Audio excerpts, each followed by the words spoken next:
대한민국을 대표하는 시사 경제 채널 페페TV에서 알려드립니다. 한국이 미래 사업을 주도하다 보니 전 세계에서 러브콜이 장난이 아닙니다. 북유럽부터 중동까지 다들 들고 일어나서 한국이랑 사업 한번 해보자고 오퍼들이 끊임없이 오고 있는데요.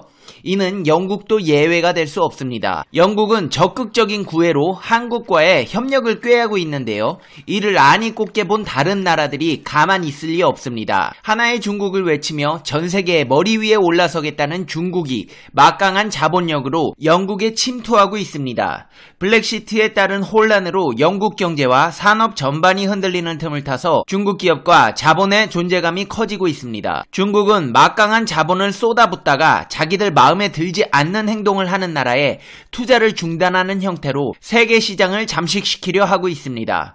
영국에도 이런 막강한 자본력을 쏟아붓다가 수틀리면 스웨덴이나 미국 NBA 시장에 그랬던 것처럼 자본을 회수해 영국을 자신들의 꼭두각시로 만들 계획으로 보입니다. 이런 가운데 영국의 블랙시트 사태로 엄한 일본이 피해를 보게 되어 아베가 영국에 사정하고 나섰습니다. 자신의 무능한 정책으로 나라를 위기에 봉착시킨 아베는 영국과의 관계에서 이것만이라도 사수하기 위해 발등에 불이 떨어졌다는데요. 이 모든 사실들을 보다 심층적으로 분석해 시청자 여러분의 시사 경제 상식의 격을 높여드리는 팩트 맛집 팩트 폭격기 페페TV에서 팩트로 제대로 털어드리겠습니다. 한 번도 안 본 사람은 있지만 한 번만 본 사람은 없다는 단 하나의 채널 페페TV 팩트 체크. 4차 산업 강국 대한민국과 인공지능 분야 협력을 원하는 영국 기업들의 러브콜이 빗발치고 있습니다. 이로 인해 한국과 영국을 잇는 AI 실크로드가 열릴 것이라는 기대감이 모락모락 피어오르고 있습니다. 최근 한국을 찾은 마이크 쇼트 박사는 한국 정부가 AI 산업에 대규모 투자를 단행한다며 영국과의 협력에 큰 기대감을 표했습니다. 영국도 4차 산업에 지대한 관심을 갖고 있습니다.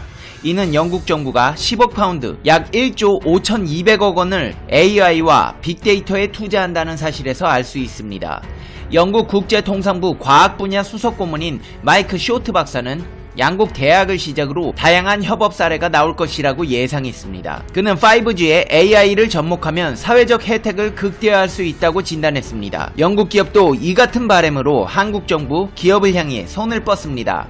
영국 대사관 도움으로 접촉을 시도하는 기업이 빠르게 늘고 있습니다. 영국 국제통상부 측에서는 영국 AI 산업이 꽃을 피우게 된 계기는 금융 중심 런던이 있었기 때문이라면서 금융에 AI를 결합하려는 수요가 늘면서 기술 개발 속도가 빨라졌다고 설명했습니다. 그러면서 한국 기업이 영국에 회사를 세운다면 유럽 진출을 적극 도울 방침이라고 밝혔습니다.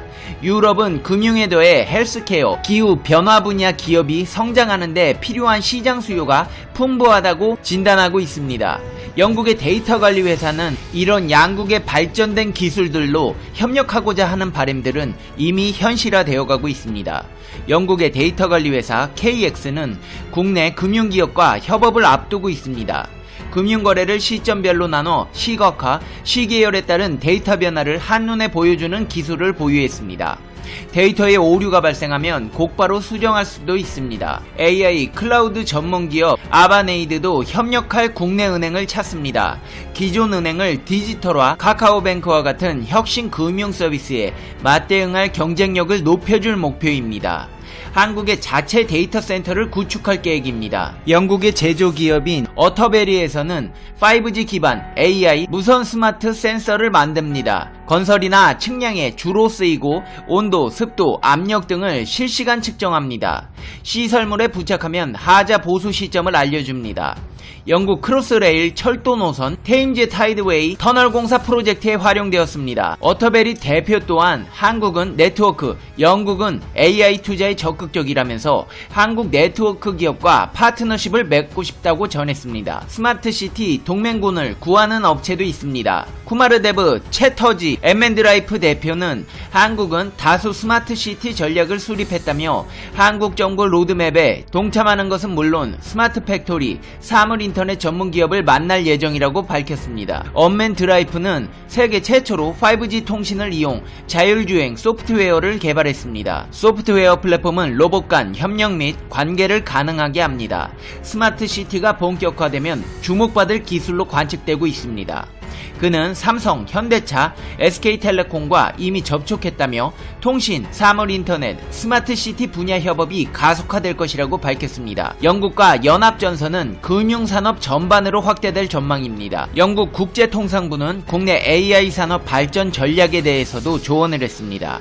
한국만의 우위를 차별화해야 한다고 강조했습니다. 그는 세계 1위 스마트폰 회사 삼성을 포함해 한국은 제조 강국이라면서 전자제품과 AI 간 융합 서비스를 앞세워 글로벌 시장을 공략해야 한다고 제언했습니다. 한국과 영국이 발달된 기술로 협력을 해나가고 있는 이 시점에 중국도 초조해졌는지 막대한 중국 기업과 자본으로 영국을 침투하기 시작했습니다. 유럽연합 탈퇴인 브렉시트에 따른 혼란으로 영국 경제와 산업 전반이 흔들리고 있는 가운데 이를 틈타 중국 자본이 몰려오고 있다고 현지 매체들이 소개했습니다. 중국 기업들은 유통업과 철강 등 다양한 분야에 투자를 하고 있습니다. 올해 5월 영국의 철강업체 브리티시 스틸은 파산했습니다.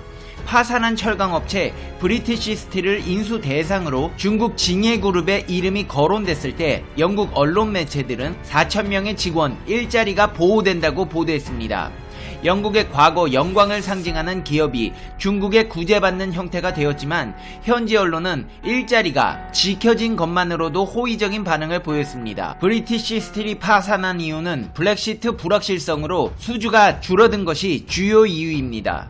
터키에서 인수에 입후보했지만 협상이 결렬됐고 이를 틈타 나선 것이 바로 중국의 징해그룹입니다.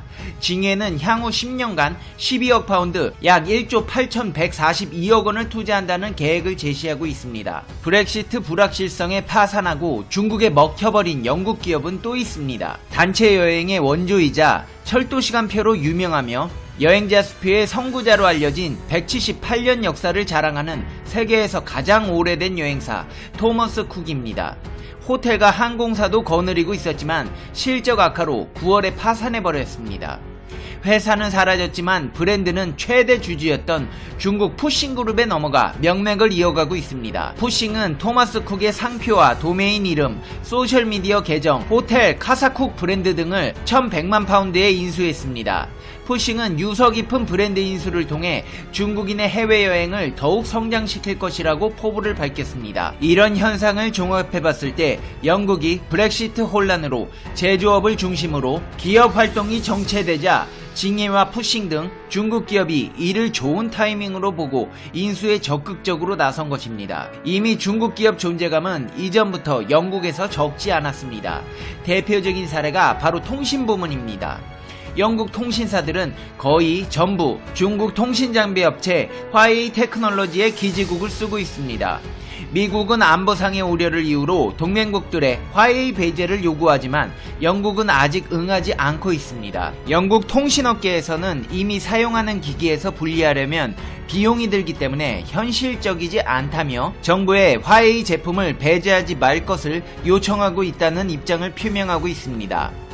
화웨이가 만든 스마트폰도 영국 이동통신 대기업들이 취급하고 있습니다. 중국에게 잠식당한 영국의 사업 분야는 철강, 여행, 통신뿐만이 아닙니다. 분야를 가리지 않고 이미 많은 유통 소매 업체들도 영국을 방문하는 중국인 관광객 공략에 초점을 맞추고 있습니다.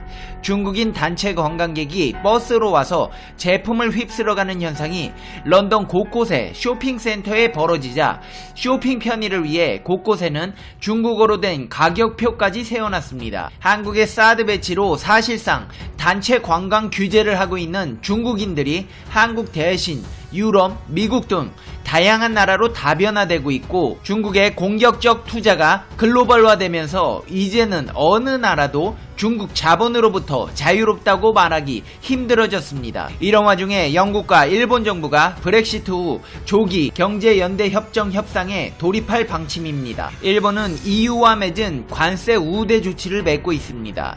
그러나 영국이 EU를 탈퇴하면 일본은 영국에 대한 관세 감면 관련 효력을 2020년 말 영향을 상실하게 됩니다. 일본 정부는 브렉시트가 양국 무역에 미치는 영향을 최소한으로 줄이며 자동차 관세를 즉시 철폐하는 등 영국, 일본 EPA 수준을 넘는 무역 자유화를 영국 정부에 요구할 방침입니다. 한마디로 말하자면 영국에서 지금까지 일본이 팔아먹던 제품들에 세금을 싸게 해줬는데 브렉시트 탈퇴로 세금이 올라가게 생겼으니 그거 계속 유지하게 해달라고 사정하는 겁니다. 영국과 EU의 브렉시트 관련 협정안은 브렉시트 후 2020년 말까지 유예기간을 두고 있습니다. 그러나 2021년부터 영국과 일본 사이에 EU, 일본 EPA 발효 전 관세율이 적용될 전망입니다.